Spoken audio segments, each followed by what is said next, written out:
ചില സുഹൃത്തുക്കളുണ്ട്. അവർ ഇരിക്കുന്നിടയിൽ അങ്ങ് പിണങ്ങും. ഈ പിണക്കം സത്യത്തിൽ രണ്ടു പേർക്കും ഉണ്ടാവണമെന്നില്ല, ഒരാൾക്കേ കാണത്തുള്ളൂ. ഭയങ്കര ആത്മസുഹൃത്തുക്കളാണ്.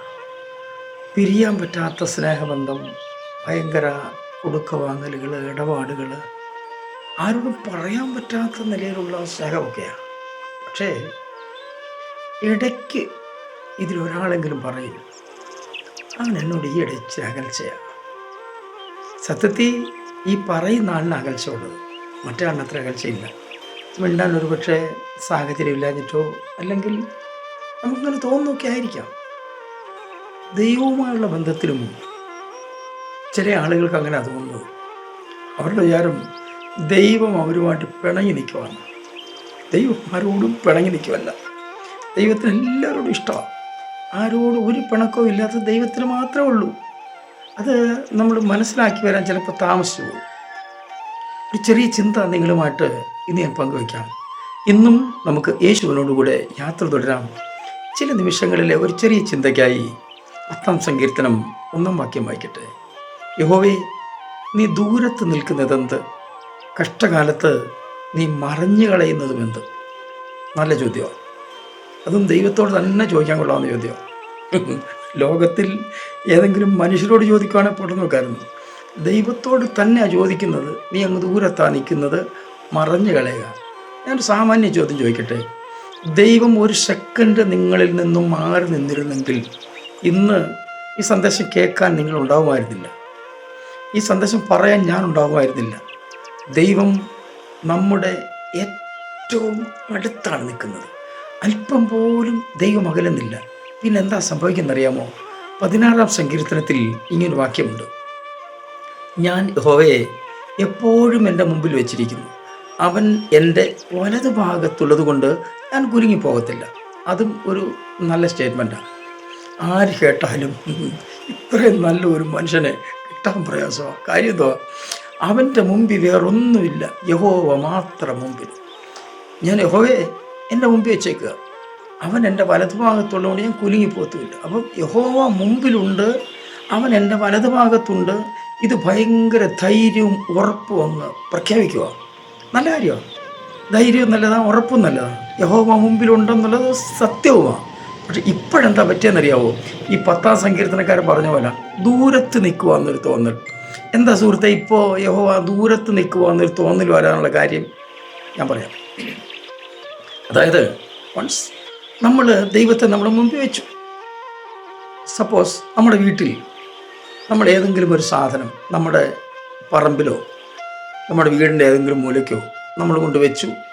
നമ്മളൊരു പ്രത്യേക അകലത്തിൽ നിന്നുകൊണ്ട് നമ്മളതിനെ നോക്കി, നമുക്ക് ഇഷ്ടപ്പെട്ടു, നല്ലതായിട്ട് തോന്നി. നമ്മളെവിടെ നിൽക്കുന്നത്? അത് നമ്മുടെ ദൃഷ്ടിയിലുള്ള അകലത്തിലാണ് നിൽക്കുന്നത് എന്ന് പറഞ്ഞ പോലെ ദൈവത്വമായിട്ട് അല്ലെങ്കിൽ ദൈവവുമായി നമ്മൾ നല്ല ചെങ്ങാത്തത്തിലായിരിക്കുന്ന സമയത്ത് ദൈവത്തെ പിടിച്ചങ്ങ് അടുത്തങ്ങ് നിർത്തി. ആര് കണ്ടാലും തോന്നും ഇതുപോലൊരു മനുഷ്യനെ കാണാൻ പ്രയാസമാണ്. യോബിനോട് പറയുന്നുണ്ട്, യോബിനെ കുറിച്ച് പറയുന്ന പോലെ ഇത്രത്തോളം യഹോവ ഭക്തനും നിഷ്കളങ്കനും നേരുള്ളവനും ദോഷം വിട്ടകന്നവനും ഈ ഭൂമിയിലെങ്ങുമില്ല എന്ന് പറഞ്ഞ പോലെ ഇത്രയും ദൈവത്തെ അടുത്ത് പിടിച്ചു നിർത്തിയേക്കുന്ന ഒരു മനുഷ്യനെ കാണാൻ പ്രയാസമാണ്. ഇവിടെ സംഭവിച്ചെന്തറിയാമോ? ഈ ആള് യഹോവയെ അല്ലെങ്കിൽ ദൈവത്തെ എന്തോ ഒരു പ്രത്യേക സാഹചര്യത്തിൽ സ്നേഹം കൂടിയപ്പോൾ പിടിച്ചങ്ങ് അടുത്ത് നിർത്തി. എന്നിട്ട് ഉള്ളിയുടെ പോക്കിന് പോയി. ഇപ്പോൾ ഒത്തിരി ദൂരെയാണ് നിൽക്കുന്നത്. ആരാ ദൂരെ നിൽക്കുന്നത്? ദൈവമല്ല, നമ്മൾ ദൂരെ നിൽക്കുന്നത്. അപ്പോൾ നമ്മളിപ്പോൾ ദൂരെ എന്ന് വെച്ച് ചോദിക്കുക, യഹോവേ നീ ദൂരത്ത് നിൽക്കുന്നത് എന്താ? കഷ്ടകാലം വന്നപ്പോൾ നീ മറഞ്ഞു കളയുന്ന അല്ല മക്കളെ. കഷ്ടകാലത്ത് ദൈവം മറഞ്ഞതല്ല. നീ ദൈവവുമായി കാണാൻ കഴിയാത്ത നിലകളിൽ, താങ്കൾ ദൈവവുമായി കാണാൻ കഴിയാത്ത നിലകളിൽ, നിങ്ങൾ ദൈവവുമായി കാണാൻ കഴിയാത്ത അകലത്തിൽ മാറി നിൽക്കുക. അത്രയും അകലത്തിൽ മാറി നിന്നിട്ടാണ് നിങ്ങൾ പറയുന്നത് ദൈവം എന്നിൽ നിന്ന് അകന്നു പോയെന്ന്. നെവർ.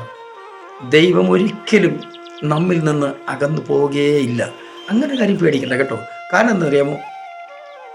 യഹൂദബാലന്മാർ അഗ്നിയിൽ വലിച്ചെറിയപ്പെട്ടു. 4-മനായി ദൈവം അവരോട് കൂടെ അഗ്നിയിലിറങ്ങി. മറഞ്ഞു നിൽക്കേണ്ട ദൈവമാണ് അന്നേരം മറയേണ്ടത്. കാര്യം എന്താ? നമുക്കാണെങ്കിൽ ചെറിയൊരു ചൂട് സഹിക്കുമോ? കൈയൊന്ന് പൊള്ളിയാൽ സഹിക്കുമോ? പറ്റത്തില്ലല്ലോ. അപ്പോൾ ഇങ്ങനാണെങ്കിൽ സ്വയം തീക്കകത്ത് ഇറങ്ങി അവരുടെ കൂടെ.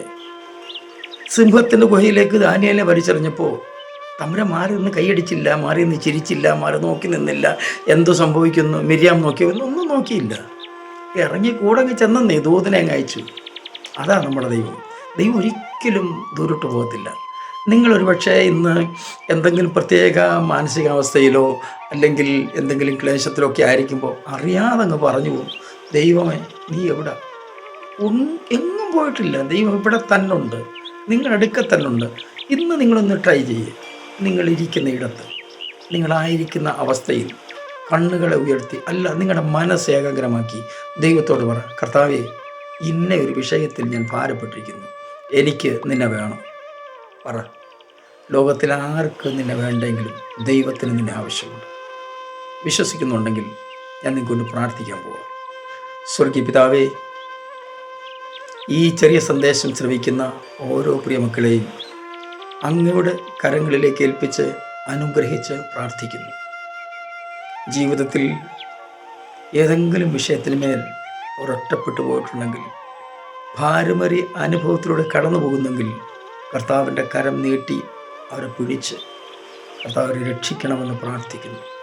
രോഗശയ്യകളെ നീ മാറ്റി വിരിക്കുന്ന ദൈവമാണ്. ദീനക്കിടക്കയിൽ നീ അകന്നു നിൽക്കുന്ന ദൈവമല്ല.